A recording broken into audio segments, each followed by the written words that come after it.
దైవజనులు విశ్వాసరావు గారికి, ఈరోజు వచ్చేసిన మరి దావీద్ గారు సేవకులు దైవజనులు గారికి, మరొక బ్రదర్ దైవజనులు గారికి, అలాగే బ్రదర్ గారికి, దైవజనుల గారికి, వేదికను అలంకరించిన అలాగే కూర్చున్న మీ అందరికీ కూడా క్రీస్తు నామమున నా వందనాలు తెలియజేస్తున్నాను.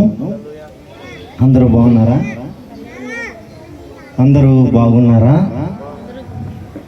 అందరూ బాగున్నారా? వినబడుతుందా మాట? అందరూ బాగున్నారా అని ఎన్నిసార్లు ఎందుకు అడిగానంటే, ఇక్కడ ఉన్నారా లేదా అని మిమ్మల్ని అడుగుతున్నాను. ఎందుకంటే టైం అయిపోతుంది కాబట్టి, కొద్దిగా కంగారుగా ఉంటుంది కాబట్టి, ఇంటి దగ్గర అన్ని పరిస్థితులు విడిచిపెట్టి వచ్చాం కాబట్టి కొద్దిగా కంగారుగా ఉంటుంది. ఏమీ కంగారు పడకండి. టైంకి ఇంటికి మీరు పడుకున్న పడకలకి వెళ్ళే టైంకే వెళ్ళిపోదురు. కానీ బాగున్నారా? ప్రసంగి గ్రంథము 1వ అధ్యాయము 2వ వచనాన్ని చూసుకుందాం. త్వరగా చదివే వాళ్ళు నాకు అందిస్తే కొద్దిగా తొందరగా ముగించడానికి అవకాశం ఉంటుంది. నేను చదివమన్నప్పుడు చదవండి. ప్రసంగి గ్రంథం 1వ అధ్యాయము 2వ వచనం. వ్యర్థము వ్యర్థమని ప్రసంగి చెప్పుచున్నాడు, వ్యర్థము వ్యర్థము, సమస్తము వ్యర్థమే. చాలు చిన్న ప్రార్థన చేసుకుందాం. స్తోత్రం స్తోత్రం స్తోత్రం స్తోత్రం స్తోత్రం స్తోత్రం స్తోత్రం స్తోత్రం. పరిశుద్ధుడా, పరమ తండ్రి, ప్రేమ కలిగిన వాడా, నీకు వందనాలు దేవా. ఈ దీనుని నిలబెట్టినందుకే మీకు స్తుతులు స్తోత్రాలు చెల్లిస్తున్నాం తండ్రి. అల్పుణ్ణి, అయోగ్యుణ్ణి దేవా, నా స్వరము మరుగు చేసి నీ ఆత్మ ద్వారా మాట్లాడమని బతిమాలు కొనుచున్నాను తండ్రి. దేవా, సహాయం చేయండి. నీ ఆత్మ సహాయం ఇచ్చి ప్రభా, ఎవరితో మాట్లాడదలిచావో వారందరితో తేటగా మాట్లాడమని నడిపించమని ఈ ప్రార్థన యేసయ్య అతి పరిశుద్ధ నామమున అడిగి వేడుకుంటున్నాం తండ్రి. ఆమేన్. చదువుకున్నాం కదా, వ్యర్థము వ్యర్థము వ్యర్థము, భూమి కింద ఉన్న సమస్తము వ్యర్థము. ఇది వైరాగ్యంతో మాట్లాడుతున్న మాటగా మనకి కనిపిస్తూ ఉంటుంది చాలా మందికి. వ్యర్థము వ్యర్థము వ్యర్థము, భూమి మీద సమస్తము వ్యర్థము. ఈ మాటలు ఎప్పుడు వస్తాయంటే, మనకి అవి పనికి రాకుండా పోయినప్పుడు, ఒక ప్రేమించిన అబ్బాయి ప్రేమించిన అమ్మాయి దొరకలేదనుకోండి, వాడు ఇంకెక్కడికి వెళ్ళిపోతాడు? వైరాగ్యంలోకి వెళ్ళిపోయి ఏం మాట్లాడతాడంటే, ఇక ప్రేమ అనేది వేస్ట్ అండి, వ్యర్థమండి, పెళ్ళి అనేది వేస్ట్ అండి అంటాడు. అలాగ చెప్పబడుతున్న మాటే కాదు ఇది. ఈ మాటని జాగ్రత్తగా మనం పరిశీలిస్తే, జాగ్రత్తగా మనం చూస్తే, వ్యర్థము వ్యర్థము వ్యర్థము, భూమి మీద ఉన్నవన్నీ సమస్తము వ్యర్థమే. ఒకసారి ఆలోచిద్దాం, భూమి మీద ఉన్నవన్నీ వ్యర్థమా? ఈ మైక్ ఉంది, ఒక మాట అంత దూరానికి వినిపించాలి అంటే ఏది తీసుకెళ్తుంది? నేను మాట్లాడుతుండగా ఈ మైక్ ద్వారా, ఈ వైర్ ద్వారా, ఈ బాక్స్ ద్వారా వెళ్తున్నాయి. సమస్తము మెటీరియల్ ద్వారా తయారైంది. ప్రకృతిలో ఉన్న ప్రతి దాని నుంచి తీసిన దాన్ని బట్టి తయారు చేయబడింది. సృష్టిలో ఉన్న చెట్లు కానీ, జంతువులు కానీ అన్నీ కూడా, ఏది కూడా వ్యర్థము కాదు. ఎందుకంటే ఆదికాండము 1వ అధ్యాయము 31వ వచనంలో చూసుకున్నట్లయితే, దేవుడు సమస్తమును చేసిన తర్వాత అది అంత మంచిదే అన్నాడు. ఏమన్నాడు? అది అంత మంచిది. భూమి మీద ఉన్న ప్రతిదీ కూడా మంచిదే, అది ఉపయోగపడుతుంది. ప్రతిదీ కూడా, ప్రతి వస్తువు కూడా ఉపయోగపడింది. ఏమనుందా? మీరు కూర్చోడానికి కుర్చీ మాట్లాడకపోయినా కూర్చో అని చూపిస్తుంది. అది మాట్లాడిందా? కానీ కుర్చీ కానీ ఏంటి, ఏం గుర్తుకు వస్తుంది మనకి? కూర్చోండి అంటుంది అది మౌనంగానే. మాటలు లేకపోయినా ఏం చేస్తుందంటే ఒక పరిచర్య అది చేస్తుంది. అంటే వ్యర్థమైనది ఏది కూడా ఇక్కడ లేదు. మరి ప్రసంగి ఎందుకు వ్యర్థము వ్యర్థము వ్యర్థము భూమి మీద ఉన్న సమస్తము వ్యర్థం అంటున్నాడు అంటే, ఈ జీవితము కానీ జీవితంలో ఉన్న ఏ జ్ఞానము కానీ ఏ ఆస్తి కానీ చివరికి వ్యర్థము ఎప్పుడైపోద్ది అంటే అది నువ్వు సరిగ్గా వాడలేనప్పుడు. ఇది ఎందుకు చెబుతున్నాడంటే, ఈ ప్రకృతిని అనుభవిస్తూ ఈ 60-70 ఏళ్ళ జీవితాన్ని మనం అనుభవిస్తున్నాం లేదా? ప్రకృతిని చక్కగా అనుభవిస్తున్నాం లేదా? ప్రతిదాన్ని ఆనందిస్తున్నామా లేదా? కానీ ఆనందిస్తున్నాం, కానీ ఈ ప్రకృతితో పరమాత్ముని చేరుకునే మార్గాన్ని వెతకట్లేదు. అది దేవుణ్ణి తెలుసుకోలేకపోతే, దేవుణ్ణి అర్థం చేసుకోలేకపోతే ఇవన్నీ కూడా వ్యర్థమైపోతాయని అర్థము. ఇది వ్యర్థము అంటే వస్తువులు వ్యర్థం అని కాదు. ఇవి ఉన్నా కానీ నీ జీవితం బాగు చేసుకోకపోతే వ్యర్థం. ఒకడికి యాక్సిడెంట్ అయింది అనుకోండి, ఇద్దరు వెళ్తున్నప్పుడు ఒకడికి యాక్సిడెంట్ అయిపోయింది, బాగా సీరియస్గా ఉంది. ఆ సీరియస్గా ఉన్న మనిషి అర్జెంటుగా అరగంటలో హాస్పిటల్కి అడ్మిట్ చేస్తే బ్రతుకుతాడు, లేకపోతే బ్రతకడం. ఇప్పుడు అక్కడ సరైన వాహనాలు రావట్లేదు. ఇప్పుడు ఏం చేయాలి? మనిషి ఇంకో పక్కన ఉన్న వ్యక్తి ఏం చేయాలి? ఏంటమ్మా ఏం చేయాలి చెప్పండి. నేను ప్రశ్నలు అడుగుతుంటాను మధ్య మధ్యలో, ఎందుకంటే బాగున్నారో లేదో తెలియాలి నాకు. అంటే ఇక్కడ ఉన్నారో లేదో తెలియాలి. ఏం చేస్తారు? ఏం చేయాలి? ఒక అరగంటలో తీసుకువెళ్ళాలి. అరగంటలో తీసుకువెళ్ళాలి అంటే మనకు అందుబాటులో ఉన్నది ఏంటి? ఆయన దగ్గర ఏం వెహికల్ లేదు, ఒక ఫోన్ ఉంది. ఏం చేయాలి ఇప్పుడు? 108 కొడితే అదే కుయ్యం కుయ్యం అనుకొని వస్తుంది, అదే హార్న్ వేసుకొని వెళ్ళిపోద్ది. సైడ్ ఇచ్చేస్తారు అందరూ, మనకైతే సైడ్ ఎవరో. అది ఫెసిలిటీ ఉన్నా సరే వినియోగించుకోలేదు అనుకోండి, ఏమవుతుంది అప్పుడు? అది ఉన్నా సరే వ్యర్థం. అది దాని అర్థం. అది ఉన్న వెహికల్ ఉన్నా సరే, ఆ డ్రైవర్ ఉన్నా సరే, ఆ డ్రైవర్కి జీతం ఇస్తున్నా సరే, దాన్ని వాడుకోవడం నీకు రాకపోతే అవసరానికి అది వ్యర్థమైపోతుంది. ఏమైపోద్ది? వ్యర్థమైపోద్ది. ఎందుకు? అది వాడుకోలేదు, సరిగ్గా వాడుకోవడం నీకు రాలేదు. ప్రకృతిలో ఉన్న ప్రతీది కూడా మనకు ఉపయోగపడుతుంది. ప్రతీది కూడా, ఏది కూడా అనవసరం అనేది అనుకుంటాం, కానీ మన వైరాగ్యంతో మాట్లాడుతున్న మాటే అది. ఎందుకంటే మనకి కొన్ని బాధ కలిగించేవి తటాస్థించినప్పుడు, అవి వచ్చినప్పుడు ఏం చేస్తాం అంటే, ఇదంతా పనికిరాదురా, ఇంకా వేస్ట్రా అంటాం. ఇంకా ఎందుకు ఇదంతా, నేను ఎక్కడికో వెళ్ళిపోతానంటావు. ఎక్కడికి వెళ్ళిపోతే ఇక్కడ ఎవరో పని చేస్తారు బాబు? దేనికి దేవుడు నిన్ను పుట్టించాడు? నిన్ను పుట్టించిన దేవుడు నీ జీవితం వ్యర్థంగా అయిపోవాలని పుట్టించలేదు. నీ జీవితము ద్వారా దేవుణ్ణి మహిమ తీసుకురావాలని ప్రతి ఒక్కరిని, ఇక్కడ ఉన్న ప్రతి ఒక్కరు నాతో పాటుగా అందరినీ కూడా, ఏ ఒక్కరూ వ్యర్థపడిపోయే మనిషి కాదు. అనుకుంటాం నేను వ్యర్థుణ్ణి అనుకోకండి. మీరందరూ దేవుని యొక్క పిల్లలు. అది వాడుకోపోవడం వల్ల వ్యర్థమైపోద్ది. సృష్టిలో ఉన్నవి వాడుకోపోవడం వల్ల వ్యర్థమైపోద్ది. దేవుణ్ణి తెలుసుకోలేకపోవడం వల్ల వ్యర్థమైపోద్ది. కాబట్టి మనం ఆలోచించాల్సింది ఏంటంటే, వ్యర్థము అంటున్న మాట ఏంటంటే, దేవుడు చేసిన కాలాన్ని, సమయాన్ని, ధనాన్ని, జ్ఞానాన్ని అన్నిటిని మనిషి ఏం చేస్తున్నాడంటే వ్యర్థపరుచుకుంటున్నాడు.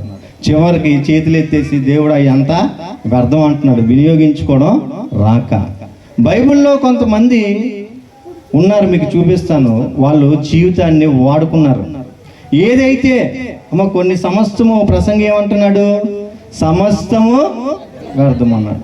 సమస్తము అంటే టైం అయిపోద్ది. ఇప్పుడు సమస్తము చెప్పాలంటే టైం అయిపోద్ది. కాబట్టి 3 విషయాల్ని మనం చూసుకుందాం.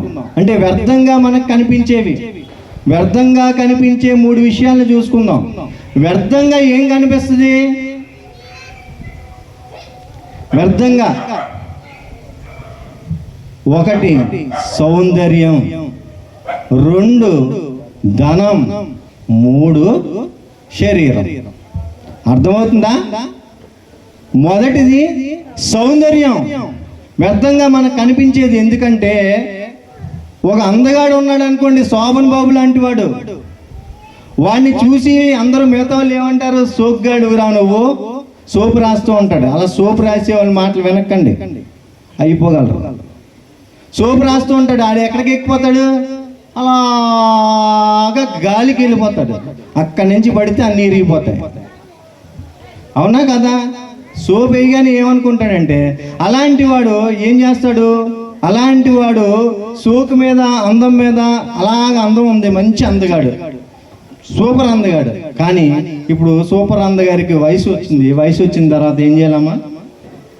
ఏం చేయాలి చెప్పండి? నాకు సమాధానం ఇవ్వాలి. పెళ్లి చేయాలి. ఇప్పుడు పెళ్లి చేయాలంటే పిల్లల్ని వెతకాలి కదా. నాకైనా మీకైనా మన తల్లిదండ్రులు అదే చేశారు, తర్వాత వచ్చే వాళ్ళకైనా అదే చేయాలి. ఏం వింత ఏం కాదు, ఇది ఎవరికి జరగంది కాదు, అందరికీ అలాగే జరుగుతారు. కాబట్టి వెళ్తారు. వెళ్ళినప్పుడు ఏమంటారు? మీరు సూపర్ అండి, కుర్రోడు శోభన్ బాబులో ఉన్నాడు, ఫ్రీగా ఏమి చేసేసుకుంటామండి, ఏం మాట్లాడకుండా, రేపే పెళ్లి పెట్టేసుకుందాం ముహూర్తం అంటారా? ముందేమంటారు? ఏమంటారు చెప్పండి అమ్మా. బాబు ఏం చేస్తాడు? 3 పూట్ల భోజనం చేసి పడుకుంటాడంటే కుదరదు. 3 పూట్ల తినేసి పడుకుంటాడండి. బండి కొనేసి ఇచ్చాం పల్సర్ బైకు, లేకపోతే ఏ కొత్త బైకులు వచ్చేస్తున్నాయి కదా, అవన్నీ ఏదో రోజుకొకటి వాడుతూ ఉంటాడండి, షికారు చేసి వస్తూ ఉంటాడు. సోగ్గాళ్ళు అందరితో పాటు ఇతను కూడా ఒక సోగ్గాడిగా తిరుగుతూ ఉంటాడండి. అంటే అవ్వదు. ఇక్కడ సోకులతో పనికిరాదు బాబు, ఈ అందం పనికిరాదు. నువ్వు ఏం చేస్తున్నావు? మా అమ్మాయిని ఎలా పోషిస్తావు అని అడుగుతారు లేదా? మీరు పంపిస్తే నేను పోషిస్తాను అనకండి. మీరు 20,000 30,000 పంపించండి అత్తగారు, నేను పోషిస్తాను అనేవాళ్ళు కూడా ఉంటారు కొందరు. అలా కుదరదు. పెళ్లి చేసుకున్న తర్వాత సౌందర్యం ఏమవుతుంది? అప్పుడు ఆ సౌందర్యంతో ఏదైనా నువ్వు పెంచగలవా? ₹1 తీసుకురాగలవా? ఏమైంది నీకు? అది వ్యర్థం. అందుకే మనం ఏమనుకుంటాం అంటే ఈ సౌందర్యం వ్యర్థం అనుకుంటాం. కానీ అదే సౌందర్యంతో ఒక ఆమె దేవుని యొక్క ప్రజల్ని రక్షించింది. అదే సౌందర్యముతో, అదే అందముతో ఒక రాజు పోటీకి, అంటే ఆవిడ్ని పెళ్లి చేసుకోవటానికి ఏం చేశాడు? ఇన్విటేషన్ అంటే లెటర్ పంపించాడు, ప్రకటించాడు. ప్రకటిస్తే అందరితో పాటుగా ఆమె కూడా వచ్చింది. అది ఎస్తేరు గ్రంథంలో 2వ అధ్యాయంలో తీయకండి అమ్మ, సమయం లేదు కాబట్టి స్పీడ్గా చెప్పుకొని వెళ్తాను. ఎస్తేరు గ్రంథము 2వ అధ్యాయము 3 ఇంటికి వెళ్ళి చదవండి. 3వ అధ్యాయము 7వ వచనంలో కూడా ఉంటుంది. ఆమె అందంగా ఉంటుందంట. అందగట్టే స్త్రీలందరికంటే ఏంటి? రాజు ఆమెను మెచ్చుకున్నాను. స్త్రీలందరికంటే ఆ అందము చేత ఆమె ఆ కోటలో ప్రవేశించింది. ఆ కోటలో ప్రవేశించడం వల్ల ఎవరిని కాపాడుకుంది? తన ప్రజల్ని కాపాడుకుంది. ఇప్పుడు ఏమైంది? అందం చెప్పండి అమ్మ, అందం ఏమైంది? ఒక అందం ఉంటే అవదు, అందంతో పాటు ఉద్యోగం ఉండాలి. అలాగే అందము దేవుడు ఇచ్చాడు, ఆ అందాన్ని మనం ఏం చేయాలి? వాడుకోవాలి. మంచిగా వాడుకోవాలి. దేవుని ప్రజల్ని కాపాడిందా లేదా? కాపాడింది. చంపేద్దామని చూశారు వాళ్ళందరినీ, యూదులందరినీ. కానీ ఆమె సౌందర్యం ద్వారా రాజుని ఆకట్టుకుంది. రాజుని ఆకట్టుకోవడమే కాదు, రాజు నుంచి అనుగ్రహం కూడా ఆమె పొందింది. దీనివల్ల ఆమె సౌందర్యంగా లేకపోతే సౌందర్యవతుల్నే తీసుకెళ్లారని ఉంటది 3వ అధ్యాయం 3వ వచనంలో. ఒకవేళ సౌందర్యంగా లేదనుకోండి, ఒకవేళ నల్లగా ఉందనుకోండి, ఏమయ్యేది చెప్పండి? రిజెక్ట్ అయ్యేది. అందంగా లేకపోతే రిజెక్ట్ అయ్యేది. కానీ ఆ అందం వల్ల ఏమైంది? ఆ కోటలోకి ప్రవేశించింది. ఆ కోటలోనికి ప్రవేశించడమే కాదు, ఆమెకు అర్థమైంది, దేవుని ప్రజల్ని నేను రక్షించాను. సౌందర్యం ఏమైంది? వ్యర్థం అనుకుంటున్న సౌందర్యాన్ని ఆమె ఏమిచ్చింది? ఎవరికి ఇచ్చింది? దేవుని ప్రజల కొరకు ఉపయోగించింది, దేవుని ప్రజల కోసం. రెండోది ఏంటి చెప్పండి? రెండోది ఏంటి? రెండోది ఏంటి? ధనం. ధనం వ్యర్థం అంటాం, వ్యర్థమే ధనం, వ్యర్థంగానే కనిపిస్తుంది. ఎందుకు? ఆకలేసింది అనుకోండి, బాగా 1000 కోట్లు ఉండే తినేస్తాము అంటే, కరోనా వచ్చినప్పుడు ఏం చేశారు చెప్పండి? కరోనా వచ్చినప్పుడే బిజినెస్ బాగా సాగేది తెలుసా? ఎందుకు? మరి ఎక్కడ లాక్డౌన్ చేసేస్తారా? ఎక్కడ అన్నీ అయిపోతాయా? అన్నీ కొనేసుకోవాలి, మార్కెట్లో ఉన్నాయి అన్నీ కొనేసుకొని పెడేసుకోవాలి. ఏముండాలి తింటాకి? డబ్బులు ఉంటే, బ్యాంక్ బ్యాలెన్స్ ఉంటే అవదు. ఇంట్లో డబ్బు ఉంటే డబ్బు తినవు. ఏం తింటావు? ఆహారమే, నీకు నచ్చిన ఆహారం తినాలంటే డబ్బు తింటే అవ్వదు. ఎవడైనా చచ్చిపోయాడు అనుకోండి, ఏమంటూ ఉంటారు? బాబు డాక్టర్ గారు ఎలాగైనా సరే వీరిని కాపాడాలి, డబ్బులు అంతా మీకు ఎంత ఖర్చు అయినా పర్వాలేదు. అలాగా నాయనా, సరే ఏముంది జాయిన్ చేయండి, అయిపోద్దండి. అయిపోద్ది, మీకెందుకు జాయిన్ చేశాను సార్, 2 లక్షలు కట్టేయండి అని అంటాడు. 6 రోజులు అయిపోద్ది. ఇప్పుడు చల్ల కబురు, సావు కబురు ఏం చెప్తాడంటే, సార్ ఒక 10 లక్షలు కట్టేశారు కదా, అవి చూసుకుంటాడు. ఒక 10 లక్షలు కట్టేసిన తర్వాత ఏమంటాడు? మేము చాలా ప్రయత్నాలు చేసాం సార్. ఇప్పుడు ఏమంటాడు? ఇక దేవుడే దిక్కు. ఇప్పుడు మరి అది ఆ మాట ఏదో ముందే చెప్తే దేవుడి దగ్గరికి వెళ్ళి, అయ్యా నన్ను రక్షించంటే యేసు ప్రభు వారు ఉన్నారే, ఆయన రక్షిస్తాడు, స్వస్థపరచును అని అప్పుడు అనుకుంటారు కదా. అంత డబ్బులన్నీ నొల్లేసిన తర్వాత, ఖాళీ అయిపోయిన తర్వాత ఈ మాటలు ఎత్తగానే ఏం చేస్తారు? మీరు ఏడ్చుకుంటూ హాస్పిటల్ నుంచి బయటికి రావాలి. మీ ధనము కూడా వ్యర్థమే. కానీ అలాంటి ధనాన్ని బైబిల్లో ఒక స్త్రీ ఏం చేసిందంటే, విలువైన అత్తరు బుడ్డి కొని తీసుకొచ్చిందంట. ఆమె ఎవరు చెప్పాలి? ఆమె ఎవరు? మత్తయి సువార్త 26వ అధ్యాయము 6వ వచనంలో 6 నుంచి 13 వరకు ఇంటికి వెళ్ళి చదవండి. ఇప్పుడు చదవద్దు, నేను స్టోరీ లాగే చెప్తాను. ఎవరు ఆవిడ? మరియా. ఆవిడ ఏం చేసింది? విలువైన అత్తరు బుడ్డి కొనింది, అంటే ఖర్చు పెట్టింది.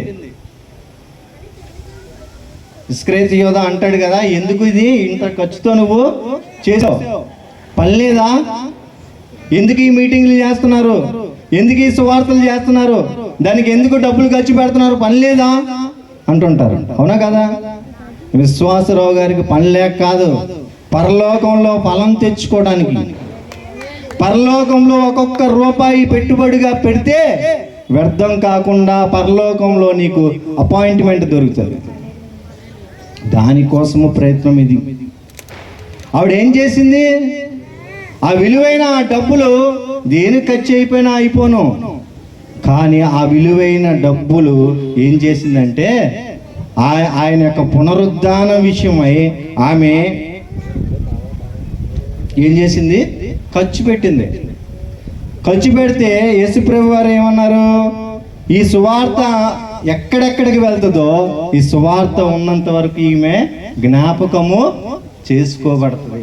చూడండి, చేసుకోబడుతుందంట. ఎక్కడెక్కడ ఉంటే అక్కడక్కడ ఆమె పేరు చెప్పుకుంటున్నాం లేదా? చెప్పుకుంటున్నాం. మనం ఎవరి పేర్లు చెప్పుకుంటాం? గొప్ప గొప్ప పేర్లు చెప్పుకుంటాం.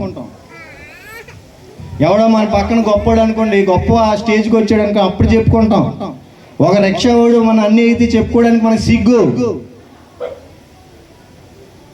ఆడ ఒక కలెక్టర్ అయిపోయాడు అనుకోండి, అప్పుడు చెప్తాం, వీడు మా అన్నయ్యనండి. నీకే అంత సిగ్గుంటే దేవుడికి అయ్యేం లేవు. ఏం చేస్తున్నాడు ఆయన? జ్ఞాపకం చేసుకుంటున్నాడంట. ఈ సువార్త ఎక్కడెక్కడికి ప్రచురం అవుతుందో ఈ భూమి ఉన్నంత వరకు కూడా ఆమె స్టోరీ కూడా చెప్పబడుతూనే ఉంటుంది. అంటే డబ్బులతో ఏం చేసింది ఆవిడ? వ్యర్థపరుచుకోలేదు. ఇక్కడ ఉన్నారా? వ్యర్థపరుచుకోలేదు. డబ్బులతో ఏం చేసుకోలేదు. ఆ డబ్బులు ఎక్కడో పెట్టేసింది అనుకోండి, ఆ విలువైన డబ్బులు ఏదో ఏ ఆస్తో ఏదో కొనేసింది అనుకోండి, ఆమె ఉంటుందా? ఉన్నన్నాళ్ళు అనుభవిస్తే తర్వాత ఆమె వెళ్ళిపోవాలి. అప్పుడు ఈ మాటలు ఇక్కడ ఉంటాయి. ఈ గ్రంథంలో ఆమె పేరు ఉంటుందా? ఉండదు. జీవ గ్రంథంలో నీ పేరు రాయబడాలి అంటే నీ యొక్క డబ్బు దేవుని కొరకు ఉపయోగించాలి. నా కోసం ప్రాణం ఇచ్చేస్తావా అని అడిగితే ఏమంటారు? యేసుప్రభు అడిగితే మీరు కళ్ళకొచ్చి నిజం చెప్పండి, నా కోసం ప్రాణం ఇస్తావా బిడ్డ? ఇస్తాను ప్రభువా. నీ కోసం ప్రాణం ఇవ్వకపోవడం ఏంటయ్యా అంటాం. అలాగే పరిగెత్తుకొని వచ్చాడు ఒకడు యవనస్తుడు. ప్రభువా నిత్య జీవానికి వెళ్ళాలి అన్నాడు. అయితే ఆ డబ్బులన్నీ నాకు ఇవ్వద్దు కానీ పేదవాళ్ళకి పంచిస్తే వచ్చే నాయన అన్నాడు. కరెక్ట్గా పడింది. ఏమన్నాడు? నొచ్చుకొని బాధ అనిపించిందంట. దేవుని మాటలు మనకు బాధ అనిపిస్తాయి, కానీ బాధ అనిపించినప్పుడే, సుత్తి దెబ్బ పడుతున్నప్పుడే శిల మార్పు చెందుతూ ఉంటుంది. అది నమ్మండి. సుత్తి దెబ్బలు పడకుండా సాపుగా సబ్బు రాసేయాలంటే అవదు, సాపుగా వెళ్ళిపోవాలంటే అవదు. దేవుడు ఎక్కడ సుత్తి వాడాలో ఎక్కడ ఉలు వాడాలో అని తెలుసు వాడతాడు. దాన్ని స్వీకరించండి. దాన్ని ఏం చేయాలి? స్వీకరించాలి. ఏంటి పాస్టర్ గారి దగ్గరికి వెళ్తే ఎప్పుడు ఇలాంటివి చెప్తారండి, నా ఆశీర్వాదాల కోసం చెప్పరండి. దేవుడు ఆశీర్వాదాలు ఇస్తాడు, దానికి మించి పరలోకం ఇస్తాడు. ఆ పరలోకాన్ని సంపాదించుకోవాలంటే మీరు ఏం చేయాలి? ఇక్కడ పని చేయాలి, ఖర్చు పెట్టాలి. నా ప్రాణం ఇచ్చేస్తాను ఈజీగా చెప్తావు. ప్రాణానికి ప్రాణంగా ప్రేమిస్తున్నా డబ్బులు ఇచ్చేస్తావా? దేవుడి కోసం ఖర్చు పెడతావు? రూపాయి అంటే రూపాయి ఖర్చు పెట్టావు. వాళ్ళు ఖర్చు పెడతారేమో, వీళ్ళు ఖర్చు పెడతారో అని ఎదురు చూస్తావు. నువ్వు ఖర్చు పెట్టవా? డబ్బు దగ్గరికి వచ్చేసరికి ఏమవుతాం చెప్పండి అమ్మా, అందరం అంతే. డబ్బుల దగ్గరికి వచ్చేసరికి ఏం చేస్తాం? ఎతుకుతాం, ఆలోచిస్తూ ఉంటాం. డబ్బుల దగ్గరికి వచ్చి కానుకేయడానికి కూడా ఈ శరీరం ఇచ్చిందే దేవుడయ్యా, ఈ బ్రతికిచ్చిందే దేవుడు. మళ్ళీ దాంట్లో ఎతుకుతూ ఉంటాం. ఇంక దేనికైనా బాగానే ఖర్చు పెడతాం. ఓ బిర్యానీ తినాలి 500 అనుకో, వెంటనే ఏం చేస్తావు? తినేస్తావు. ఒక రోజు కూడా ఆగో. అదే దేవుడికి ఇవ్వాలి అనేది వచ్చింది అనుకోండి, చర్చిలో ఏమంటారు? ప్రార్థన చేసుకుంటాను అయ్యగారు. చేసుకో, మంచిదే, ప్రార్థన చేసుకో. కానీ అలాంటి విషయాల్లో ఏముండాలి? ఆ అత్తరు బాటిల్ తీసుకొచ్చి ఆ మర్రి గారు ఏం చేసిందంటే ఇచ్చేసింది. ఆవిడ ఎక్కడుంది? జ్ఞాపకార్థ గ్రంథంలో, ఈ బైబిల్లో రాయబడింది. పరలోకంలో కూడా ఆవిడ చేరిపోద్ది, అందులో డౌట్ ఏం లేదు. ఏం ఖర్చు పెట్టింది ఆవిడ? ఆ అత్తరు బాటిల్ కొనింది అంతే. దేవుని కోసం, దేవుని కోసం నీ ధనాన్ని ఉపయోగించు. అది వ్యర్థం కాకుండా అయిపోద్ది. అది వ్యర్థమే, అది నీతో రాదు. అమ్మ అర్థమవుతుందా? డబ్బులేం తీసుకెళ్ళిపోతారు, మీతో ఏమి తీసుకెళ్ళలేరు. చచ్చిపోతే లాక్కుంటారు. బంగారాలు గట్రా ఎక్కువ చేయించుకుంటున్నారేమో, కొట్టుకు చేస్తారు. తర్వాత ఆస్తులు అవి సంపాదించేస్తే తర్వాత ఏం చేస్తారు? వీళ్ళు శవం ఉంటుండగానే కొట్టుకుంటారు. మీరు ఏం చేశారు? ఇప్పుడు మంచిగా చక్కగా ఉండే ఫ్యామిలీని పాడు చేశారు. అవునా కదా? అదే డబ్బు లేకపోతే చూసుకుంటారు చక్కగా. డబ్బులు ఉండడం వల్లే ప్రాబ్లం వస్తుంది. ఆ డబ్బులు ఏదో దేవుడి కోసం ఖర్చు పెట్టండి అయ్యా. దేవుడి కోసం ఖర్చు పెడితే అది వ్యర్థమో కాదు. మనుషుల కోసం ఖర్చు పెడితే అది వ్యర్థమైపోద్దేమో, నిన్ను పట్టించుకోరేమో. కానీ నీ దేవుడు పట్టించుకోకుండా ఉండేవాడు కాదు. నిన్ను పట్టించుకునే దేవుడైనా జీవగ్రంథంలో నీ పేరు రాస్తాడు. మూడోదిగా ఏంటి చెప్పాను? శరీరం. మూడోదిగా ఈ శరీరం. చనిపోయిన ప్రతిదీ ఈరోజు ఏం కొనుక్కొని తిన్నారు? మేక మాంసం. చెప్పండి, తినలేదా? చేపల మాంసం, చేపల పులుసు, చేపల ఫ్రై, వేట మాంసం, చికెన్. మా అమ్మాయి రోజు చికెన్ పెట్టినా తింటది, అంత ఇష్టం. చికెను, మటను అవన్నీ బ్రతకుండగా తినేస్తున్నావా, చచ్చేదండి? చచ్చిపోయాక బాబు ఎంతమ్మా సార్? నిన్నటి వరకు 200 అండి, ఈరోజు 250. సరే ఇచ్చే. వేట మాంసం దగ్గరికి వెళ్తాం, మొన్నటి వరకు 800, ఈరోజు 1000. ఇచ్చే బాబు. అయ్యో 1000 కదా అన్నాడు, ఆగం 200 కదా, పర్లేదులే బాబు చేసి అమ్మ 1 కేజీ ఇచ్చే, లేకపోతే కేజీ ఇచ్చే అంటాం లేదా? అమ్మ చెప్పండి అమ్మా, అంటారు లేదా? గ్యారంటీగా అంటాం. చచ్చిపోయిన వాటికి ఏముంది? విలువ ఉంది. చచ్చిపోయిన శరీరానికి ఏముంది? విలువ ఉంది. ఇప్పుడు నేను చచ్చిపోయాను అనుకుందాం, ఇప్పుడు నన్ను ఎవడు కొంటాడో చెప్పండి. ఇప్పుడు బ్రతికి ఉన్నప్పుడు వాసు మోజేస్ గారు కావాలా? అందరికీ వాసు మోజేస్ గారు కావాలండి, ఇది అదండి ఇదండి, రండి ప్రార్థన చేయండి, లేకపోతే ఇదండి, లేకపోతే అంటూ ఉంటారు. ఇక్కడ సడన్గా పడిపోయాను అనుకో, ఏమండి ఎవరు పట్టుకెళ్తారండి తిని? వీళ్ళు తాలూకాలో ఎవరో ఫోన్ నెంబర్ అయితే ఇందులో ఉందా? ఎక్కడో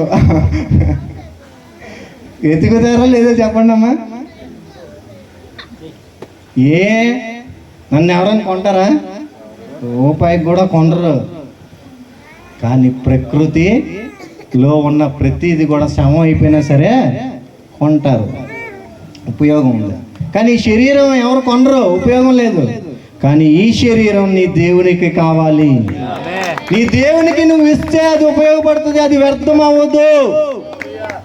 ఈ శరీరము దేవునికి ఇవ్వాలి.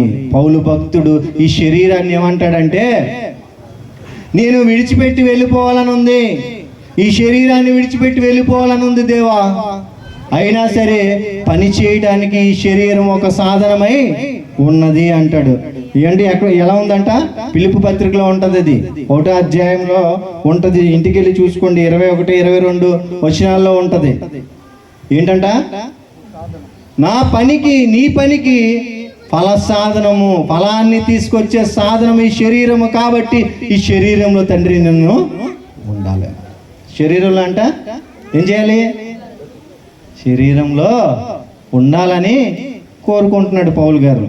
ఈ శరీరాన్ని ఏం చేశారు ఆయన బతికినంత కాలం? చాలండి. శరీరాన్ని ఏం చేశాడు ఈయన? మనలాగా షికారులకి అక్కడికి ఇక్కడికి తిరగలేదు. ఆయన శరీరంలో బలహీనత ఉన్న ప్రభువు ఇచ్చిన బలముతో ఏం చేశాడమ్మా? ఆఖరి వరకు తన పరుగునే తొడముట్టించాడంట. ఆఖరి వరకు తన శరీరాన్ని ఖర్చు చేశాడు. ఆయన ఇప్పుడు ఎక్కడ ఉంటాడు? ఈ శరీరంతో. ఈ శరీరాన్ని దేవునికి ఇచ్చాడు కాబట్టి ఆ శరీరం ఏం తీసుకొచ్చింది? ఇక్కడ ఉంటే వ్యర్థమే. ఇది శరీరం ఎవరు కొనుక్కోరు. కానీ ఈ శరీరాన్ని ప్రభువుకి ఇచ్చేస్తే, ఎందరెందరికో ఈ శరీరాన్ని ఇచ్చేసావు, కానీ ప్రభువుకి ఇస్తే ఏమవుతుంది? పరలోకం వస్తుంది ప్రభువుకి ఇస్తే. అంటే 3, ఒకటి సౌందర్యం, ఒకటి ధనము, ఒకటి శరీరం. ఈ 3 వ్యర్థంగానే మనకు కనిపిస్తున్నాయి. కానీ ఈ 3టిని ఏం చేశారు? దేవునికి వాడాడు. ఏది కూడా వ్యర్థము కాదు. అందుకే ప్రసంగి ఏం చెప్తున్నాడంటే, వ్యర్థము సమస్తము వ్యర్థము అని ఎందుకు అంటున్నాడంటే, ఇవి నువ్వు ఉపయోగించకపోతే వ్యర్థమైపోతాయి. వీటిని నువ్వేం చేయాలి? ఉపయోగించాలి, దీన్ని వాడాలి. దీన్ని యూజ్ చేసుకొని, ప్రకృతిలో ఉన్న ప్రతిదాన్ని యూజ్ చేసుకొని పరమాత్ముడిని తెలుసుకోవాలి, దేవుణ్ణి తెలుసుకోవాలి, పాపాన్ని నుంచి దూరం అయిపోవాలి. వ్యర్థంగానే బ్రతికేమనుకో, వ్యర్థంగానే చనిపోయామనుకో, ఏమవుతావు? ఈరోజు మనిషిని చూస్తే మనిషి ఎక్కడున్నాడయ్యా అంటే, ఎందుకు ఈ మీటింగ్స్ మేము చెప్పాలి? ఎందుకు పని లేక కాదు. ఓన్లీ ఇది చాలామంది ఏమనుకుంటారంటే, ఇది క్రైస్తవుల మీటింగ్ అండి, మాకు కాదు అంటారు. ఇది అందరికీ మా అర్థమవుతుందా? గాలి ఎవరికి? నాకా? గాలి ఎవరికి? చైనా వాడికి, ఇండియా వాడికి, పాకిస్తాన్ వాడికి, ఎవరికైనా గాలి గాలే. ఈ వాటర్ బాటిల్ ఇండియా నుంచి అక్కడ తీసుకెళ్ళాను అనుకోండి, ఇది ఇండియా వాటర్ బాటిల్ పనిచేయదు అంటావా? ఇది ఏం చూసి తాగుతావు? వాటర్లో జీవం ఉంది, ఆ జీవం నీకు కలుగుతుంది కాబట్టి తాగుతావు. ప్రభువులో జీవం ఉంది, ఆ జీవాన్నే మనం చూడాలి. ఆయన అక్కడ వాడా, ఆయన ఇక్కడ వాడా, నీకు ఎందుకు ఎక్కడ వాడైతే? ఎక్కడ వాడైనా ఇక్కడ వాడికి పరిశుద్ధుడిగా చేయగలడు ఆయన. ఎక్కడ వాడైనా ఆయన నిన్ను పవిత్రపరచగలడు. మనిషిని, దేవుణ్ణి విడిచిపెట్టి మనిషి ఏం చేశాడంటే చాలా దూరానికి వెళ్ళిపోయాడు, అపరిశుద్ధంలోనికి వెళ్ళిపోయాడు. ఈ అపరిశుద్ధంలోనికి వెళ్ళిపోయిన మనిషి బాగు చేయాలని యేసు ప్రభు వారు కిందకి దిగారు. లోకాసు వార్త 15వ అధ్యాయం 16వ వచనం చదువుకుందాం. అక్కడ తప్పిపోయిన కుమారుడు ఉన్నాడు. వాడు పందులు తిని పొట్టుతో కడుపు నింపుకొని ఆశపడింది, కానీ ఎవడను వానికి ఏమీ ఇయ్యలేదు. అయితే బుద్ధి వచ్చినప్పుడు చాలండి. ఒక కుమారుడు ఉన్నాడంట. ఆ కుమారుడు తండ్రి దగ్గర అంతా తీసుకొని అన్నీ అనుభవించి వాటిని ఏం చేశాడంటే మళ్ళాగే అన్నీ అనుభవిస్తున్నాం, అన్నీ సేమ్ కదా, అన్నీ ఉంటున్నాం, అన్నీ చేస్తున్నాం, అన్నీ అనుభవిస్తున్నాం. కానీ దేవుని దృష్టిలో మనం బ్రతకకుండా చచ్చిపోతే వ్యర్థమైపోతుంది మన జీవితం. అంతా వేస్ట్ చేసుకుంటాం. ఇతను కూడా డబ్బులు ఇచ్చాడు, ఆస్తిని పనిచేసాడు, తీసుకోరా బాబు, నా కొడుకువే కదా, నా కుమారుడివే కదా అన్నాడు. ఏం చేశాడు? అదంతా వ్యసనాలకి ఖర్చు పెట్టాడు, పనికిమాల వాటికి అన్నిటికి ఖర్చు పెట్టాడు. ఈరోజు నీ సమయము పనికిమాల వాటికి ఖర్చు పెడుతున్నామేమో, నీ ధనాన్ని పనికిమాల వాటికి ఖర్చు పెడుతున్నామేమో, నీ శరీరాన్ని పనికిమాల వాటికి ఇస్తున్నామేమో. జాగ్రత్త, వ్యర్థమైపోద్ది. నా మాటలు అర్థమవుతున్నాయా? వ్యర్థమైపోద్ది. అరే అందగాడిని కదా, ధనం ఉంది కదా, లేకపోతే ఆస్తి ఉంది కదా అనుకుంటే ఒకరోజు ఈ శరీరాన్ని విడిచిపెట్టి ఆ దేవుని దగ్గరికి, ఆ తీర్పు తీర్చే దినానికి వెళ్ళాలి. అప్పుడు దేవుడు నిన్ను తీసుకువెళ్ళి అగ్నిలో పడేస్తాడు. అప్పుడు అయ్యా నీ చర్చికి వచ్చేదేవాడినే నేను అంటే ఊరుకోడు. చర్చికి వచ్చిన బ్రతుకులేదురా అబ్బాయి, నీకు 0 మార్కులు వేస్తాను, వెళ్ళిపో అంటాడు. అన్నీ వేస్ట్ చేసుకొని చివరికి ఈ బిడ్డ ఎక్కడికి వెళ్ళిపోయాడంటే పందులు తినే పొట్టు తినాలనుకున్నాడు. అర్థమవుతుందా? చదవండి ఆ మాట చదవండి, ఒక్క మాట. పందులు తిని పొట్టుతో తన కడుపు నింపుకొని ఆశపడిను, కానీ ఎవరునూ వానికి ఏమీ ఇయ్యలేదు. ఎవరును ఏమీ ఇవ్వలేదు. దీన పరిస్థితిలో ఉన్నాడు, ఏమైనా పరిస్థితిలో ఉన్నాడు. ఈరోజు మనిషి పరిస్థితి కూడా పాప పరిస్థితిలో ఉన్నాడు. నువ్వు ఎవరైనా పాపంలో నుంచి నన్ను విడిపిస్తాడని చూడు, వెతుకు. ఎవరు నిన్ను పాపం నుంచి విడిపించరు. ఒకసారి అడుగు, నిన్ను పాపం నుంచి విడిపిస్తావా? ఎవరు విడిపిస్తారు? ఎవరు? ఏ వ్యక్తి కానీ దైవం అనుకుంటున్నా ఎవరినైనా సరే ఎవరు కూడా ఏంటమ్మా విడిపించరు. చూశాడంట, ఎక్కడికి వచ్చాడు? పందులు పొట్టు తినాలని ఆశపడ్డాడు. అంత దిగజారిపోయాడు పరిస్థితి. మనిషి పరిస్థితి కూడా ఈరోజు ఎలా ఉందంటే దిగజారిపోయిన పరిస్థితిలో ఉన్నాం, అట్టడుగున ఉన్నాం. దేవుని కుమారులుగా మనల్ని దేవుడు పుట్టిస్తే మనం ఎక్కడికి వెళ్ళిపోయాం? కిందకి వెళ్ళిపోయాం.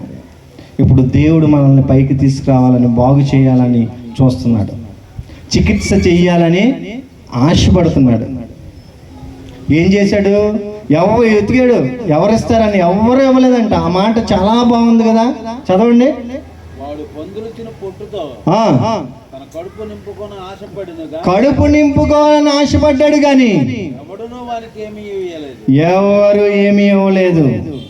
ఈ లోకంలో నువ్వు ఎక్కడ పడిపోయినా సరే ఎవరు తిరిగి నిన్ను కట్టరు, ఎవరు